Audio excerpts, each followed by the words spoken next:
Hey everyone, Pugs here with two new reviews for y'all. Today I'm covering the final episodes of Season 5, Band Bikini Bottom and Stanley S SquarePants. I know, I can't believe we're here at the end either. It feels like I was just reviewing Friend or Foe. Well, as this is the last episode review of Season 5, let's go out with a bang, talking about these two episodes that people don't really talk about that much. Something about this show's season finales makes them so undiscussed. As always, and this is especially true during one of these mini milestones, thank you to everyone watching today, and to everyone who has supported my channel in any way. Love y'all a whole bunch. And now, let's just get right into it. Alright, I know I say this a lot, even if I might phrase it differently, but I've just gotta say it here. This episode, Band of Bikini Bottom, has got to be super forgettable. I mean, this episode just exudes those vibes, starting with the title card, where the OST is for some reason skipping the school. Like usual, the track is linked in the description if you need a reminder of what it sounds like, but, to me, that is not at all an introductory track. It's a conversational one. But honestly, the title card kind of tells us exactly what we're getting into. The beginning of this episode shows SpongeBob being just like me with his whole I know I've said this 90 times already, because I too love to repeat myself. I mean, did I not just say something similar like less than a minute ago? Anyway, the song by SpongeBob here was definitely unexpected, but it wasn't a bad song, so this isn't a complaint or anything. Just wasn't expecting it. I liked the frequent cuts between SpongeBob getting ready to shout and Squidward just trying to enjoy the little things he can about his job. The cuts perfectly build up to the eventual collision of these two things. And then the real plot of this episode comes through. Though before I talk about it, let me just say that this first part of the episode does come back later, so it wasn't wasted time, as some may call it, or as my words might imply. And, I have a whole rant I could go on about that, but not today. Alright, so anyway, the real plot of this episode comes through with the entrance of a bunch of old ladies into the Krusty Krab. Frankly, I don't like the design of these ladies, but I did like the use of the glasses to separate Miss Gristlepuss from the rest of them, and also the whole part where she talks to Squidward was boring and went on for too long. It was pretty amusing when SpongeBob came out singing the song after Mr. Krabs was hoping he'd show the Krusty Krab was not full of degeneracy, as much as I dislike that word. However, this time around the song did become a little bit annoying, but not horribly so it's okay. It was still mostly endearing. I'm mostly feeling like this because I'm already annoyed by how pretentious Miss Gristlepuss is, but also the song did go on for a long time. Despite how annoyed I am at the entitlement, pretentiousness, and overall rudeness of Miss Gristlepuss, I liked the bit of Mr. Krabs being confident that she couldn't close him down, which then cuts right to the Krusty Krab being closed. That was funny. I always love a good Gilligan cut. Thank you, TV Tropes, for giving me the language for what I was thinking of once again. Anyway, I love that website so much.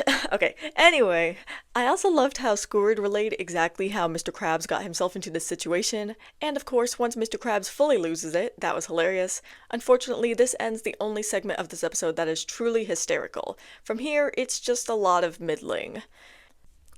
Moving on, Mr. Krabs decides to open a secret Krusty Krab in SpongeBob's house. The idea of this plot is actually immediately funny to me. What is this speakeasy, prohibition-ass? I love it. Also, the plot to SpongeBob's Place has some similarities to this one, and let me just say, I enjoy SpongeBob's Place a lot more than Band and Bikini Bottom, but I digress. So we then get the unneeded entry of Plankton into this plot, just like in 20,000 Patties Under the Sea. It is here that I am truly starting to become concerned over the oversaturation of Plankton. That's 2 episodes now that he definitely didn't need to be in, and I'm worried that it's becoming a trend. I suppose that is something I'll have to keep in mind for Season 6. Also, Plankton lacking all sense in this scene is just kind of weird, but at least we move on quickly enough. I liked the whole bit with Nat and Harold fighting, that was pretty funny, and it made me think of No Weenies Allowed, and as the episode goes on, my judgment about Plankton being unnecessary doesn't change, but I do find that he's at least funny enough. I just can't believe he's a snitch, shaking my head. This whole plot of Krabby Patties being banned is actually pretty entertaining on its own, because it's fun to watch the Krusty crew be outlaws in this way, especially when Mr. Krabs goes up to Squidward and is like, "You haven't seen any cops, have you?" Honestly, Mr. Krabs is really good in this episode. His whole pep talk to SpongeBob is hilarious. But anyway, back to the general ban thing. I love how seriously these cops take the whole Krabby Patty thing, as it's a really funny overreaction. At least until you think about how this looks too similar to swatting, and I hate everything. This also reminds me of something I was thinking about in regards to Miss Gristlepuss, but I'll save that for later.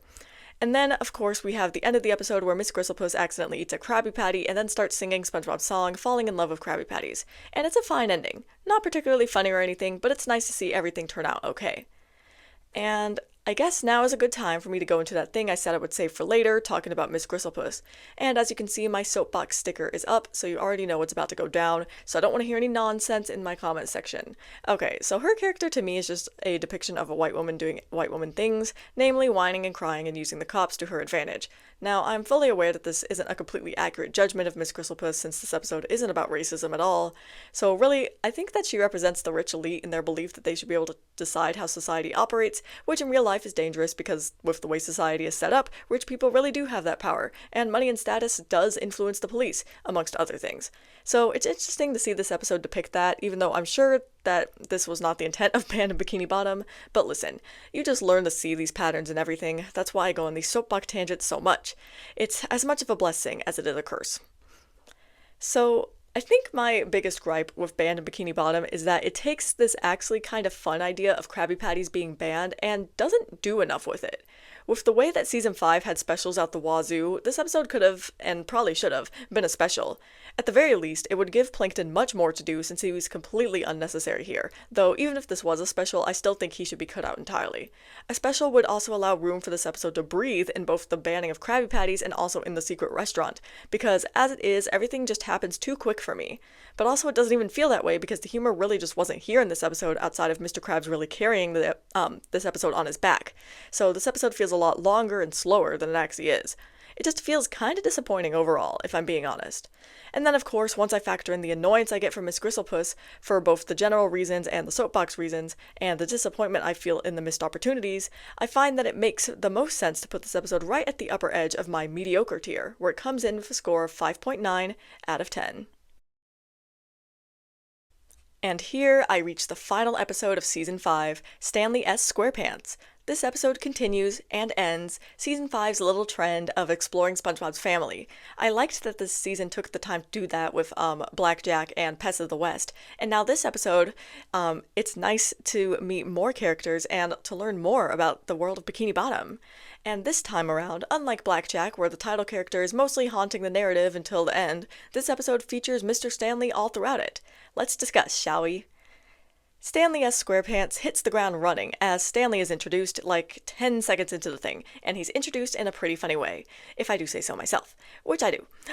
Once we learn why Stanley was sent to SpongeBob's house, literally, it's pretty easy to predict what exactly the rest of this episode is going to be about. In my opinion, this episode is pretty similar to Big Pink Loser, but with many differences, of course. I can also sense the barest hint of Breath of Fresh Squidward here. Anyway, I think it's funny that SpongeBob is seen as a responsible adult by at least one member of his family, since that's kind of the opposite of what we're always watching in this show.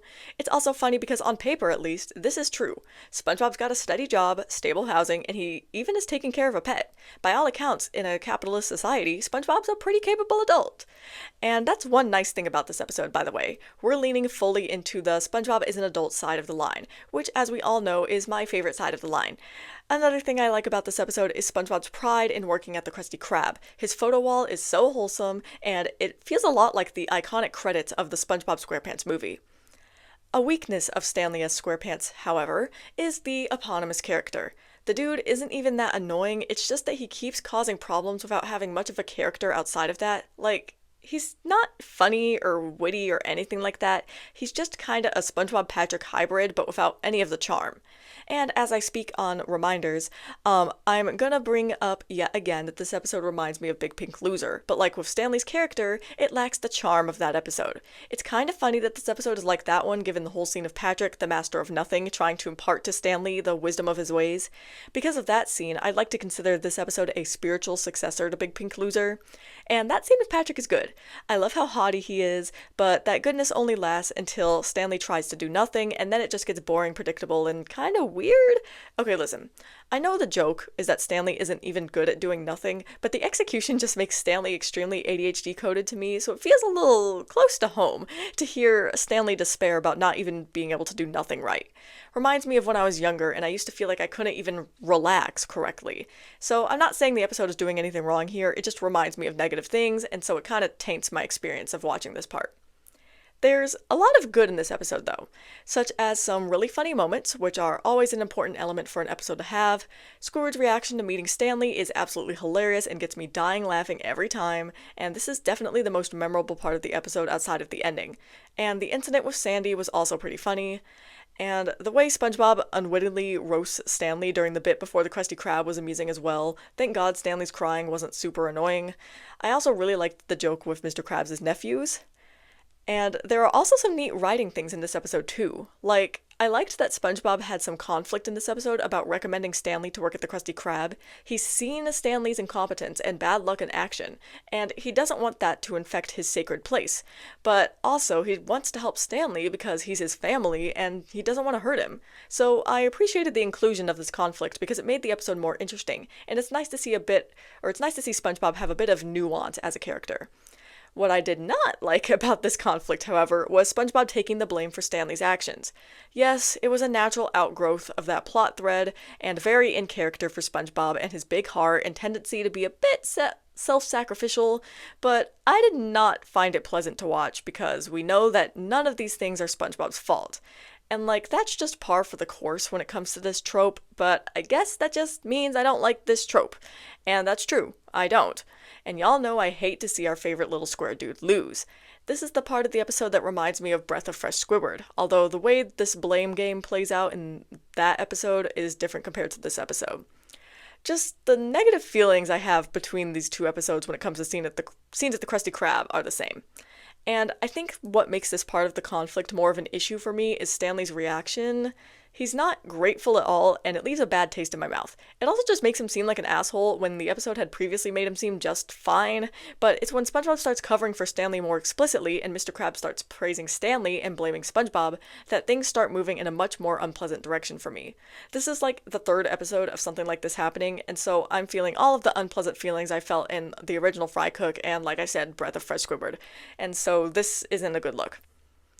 The ending of this episode improves things immensely. First off, it's very gratifying to see SpongeBob finally snap after his spatula is broken and Mr. Krabs blames him for it. Makes all the shit I just sat through feel a lot more worth it. Not completely worth it. It's very possible to have a satisfying scene of a character snapping without making the stuff that came before hard to watch.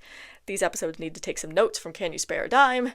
Alright, and then second off, it's also satisfying to see Stanley's eternal clumsiness and ineptitude be put to a use that benefits everyone, except Plankton and Karen, of course, which is blowing up the chum bucket. It's a nice ending to this episode, especially with the great track Kahlua Jubilee backing it. Stanley S. SquarePants is kinda all over the place from a reviewing and rating perspective. It starts out good, then gets annoying, then gets good again, then annoying, then alright, then really unpleasant, and then it finally ends very well. It's difficult to rate episodes like this because it's hard to form a cohesive opinion about episodes like this. The frustration I feel throughout the episode is resolved nicely by the end, so while I'm still considering that aspect of the episode, it's not as important as it could have been. I also think that this episode is funny, but not very funny. It also has a few dull moments, but it is honestly impressive how much this episode gets my opinions changing. When watching and thinking of a tier to place this episode in, at some parts I was fully prepared to put it in okay, maybe even mediocre, but in the end I've decided where this episode belongs is just barely up in my good tier, where it comes in with a score of 7 out of 10. Not a strong ending to season 5, but not a bad one either. As always, I'll be ending this review with some closing thoughts of mine. I really think it's funny how this show tends to have weak season endings. That's 3 out of 5 seasons now, where the last 2 episodes were in good and okay tiers. The 2 seasons to escape this fate so far are Season 2 and Season 3, which both had their season enders be in great and amazing, so I guess it's not as strong of a trend as I thought, but it's gonna be fun to see if this continues as I go through these seasons. Well, I already know the answer, since I have reviewed every season through season 13, but still, y'all don't know. Well, we did it. We reached the end of season 5. I can't believe we're really here already. It feels like I was just starting this season. Honestly, it feels like I was just doing the season overview for season 4. And while I talk about season overviews, I guess I'll talk about the season overview for this season. It's on the way. There shouldn't be a big delay for this one like there was for season 4's. The day this review is going up is a Wednesday, and so the goal is to get the overview out on Saturday. The script is basically done, but recording it is of course a process considering how long those videos are, so it might have to come out next Wednesday. Just keep an eye on my community posts. That's the best way to get the latest updates on when videos are coming out. And with that, I think that's just about everything I have to say for this review. So I'm going to stop things here, and I will see you all in the season overview.